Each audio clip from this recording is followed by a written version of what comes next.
This is Questions of Courage, a podcast from the youth section at the Goetheanum, hosted by Nathaniel Williams. Welcome to Questions of Courage.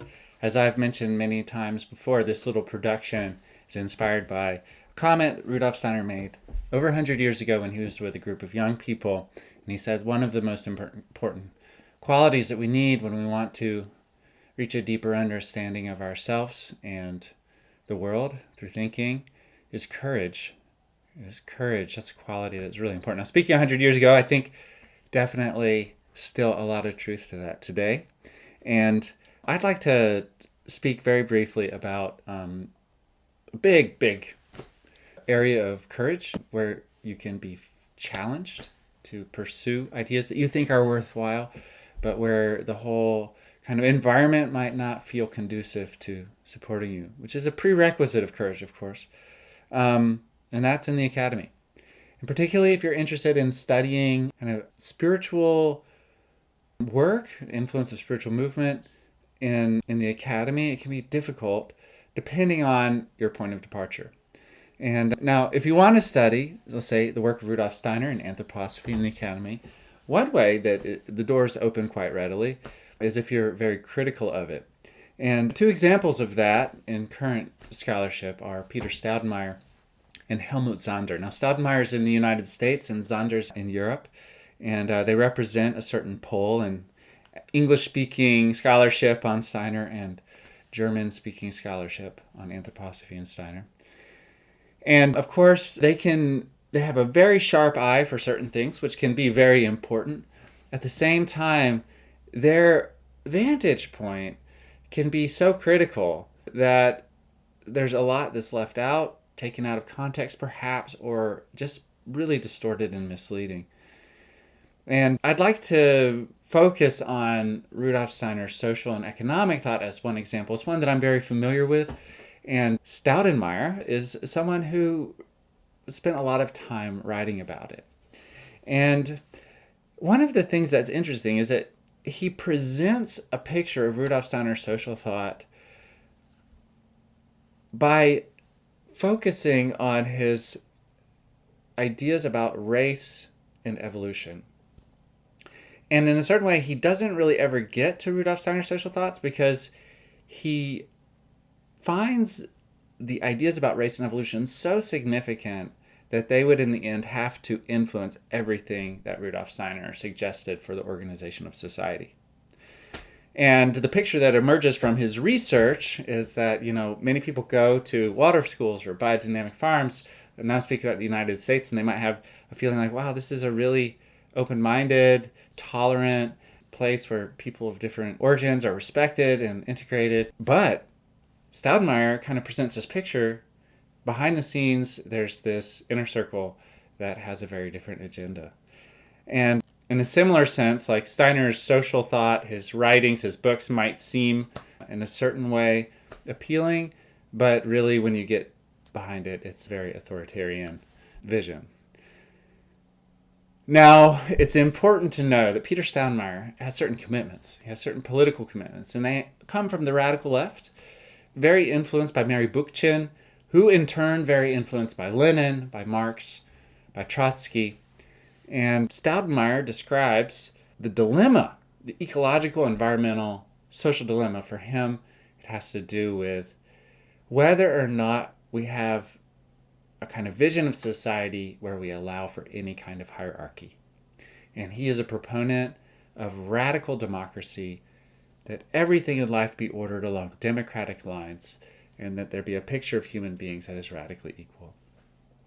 And if this is not the point of departure, then you're going to end up with the social offenses against people's dignity, and you're going to end up with ecological destruction.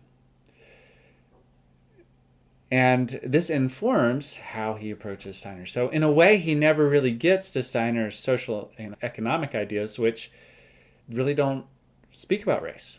There's really not even that. They don't reference his contemplative spiritual practices, or only briefly. And they're really understandable on their own terms, and they don't have anything to do with race. And now I don't want to just refer to my own experience with this, but speak about two other scholars who have pointed this out. Dan McKanan, who I've mentioned before, not an anthroposophist, Unitarian professor at Harvard, who has dedicated a substantial amount at this point of his career to interviews, research, exploration of the influence of anthroposophy in the environmental movement, but also in social communities that are inclusive, that include people that have special needs. And basically, McKanan, in reflecting on the conclusion of Staudenmaier's work, says this picture of a kind of facade or table dressing of progressive, pluralistic, liberal values that is shielding a more authoritarian, discriminatory elite is really hard to credit.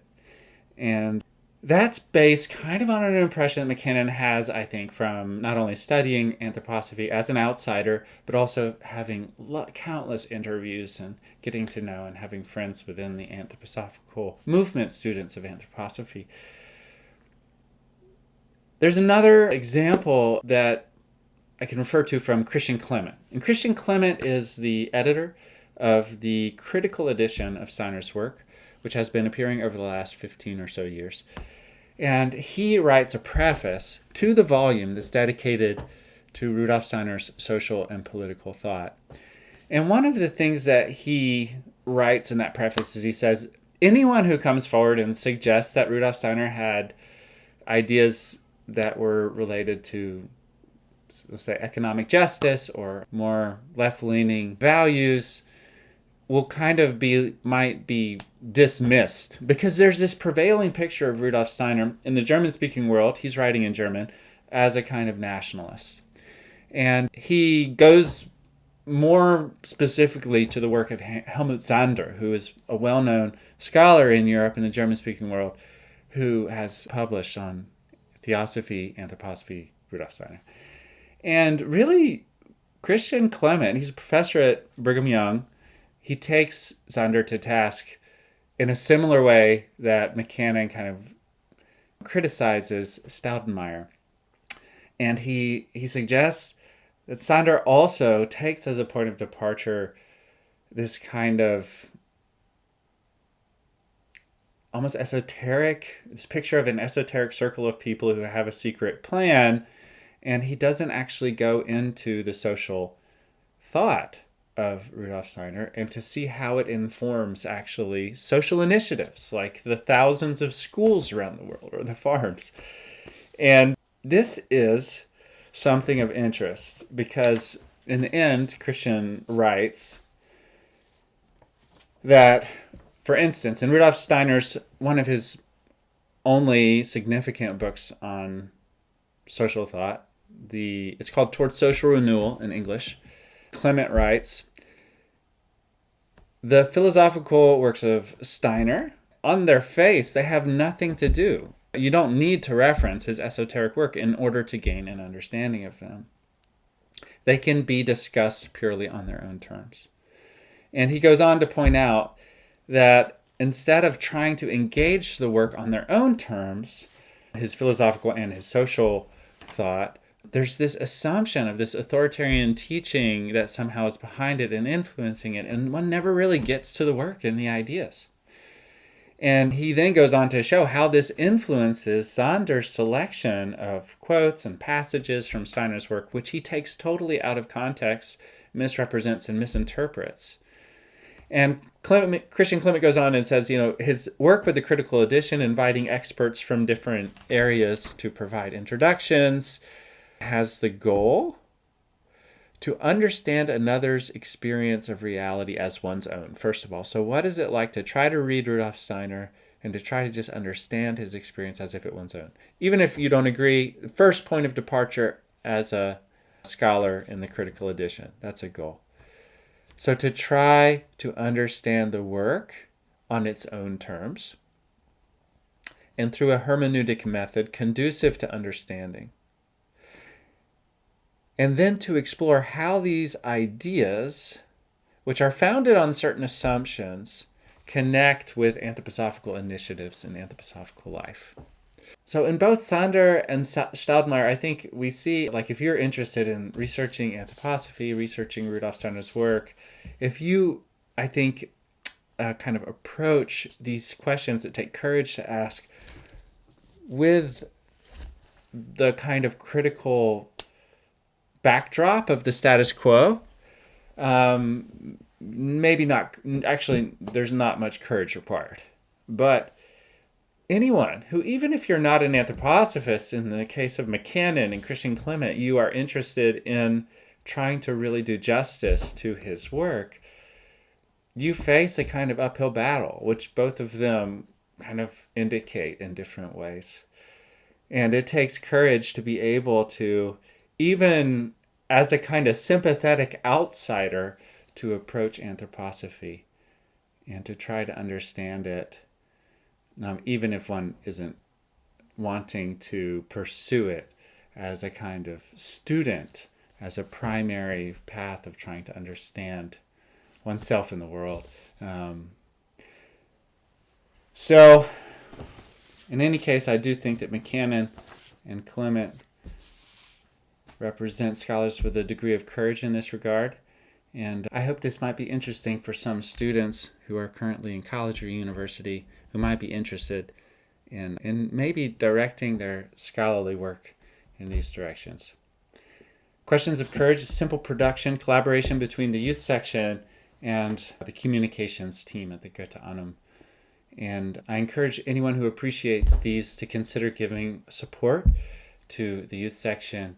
The Goethe-Annum, everything that is done is an impossible task that is remarkable that it has come to where it is.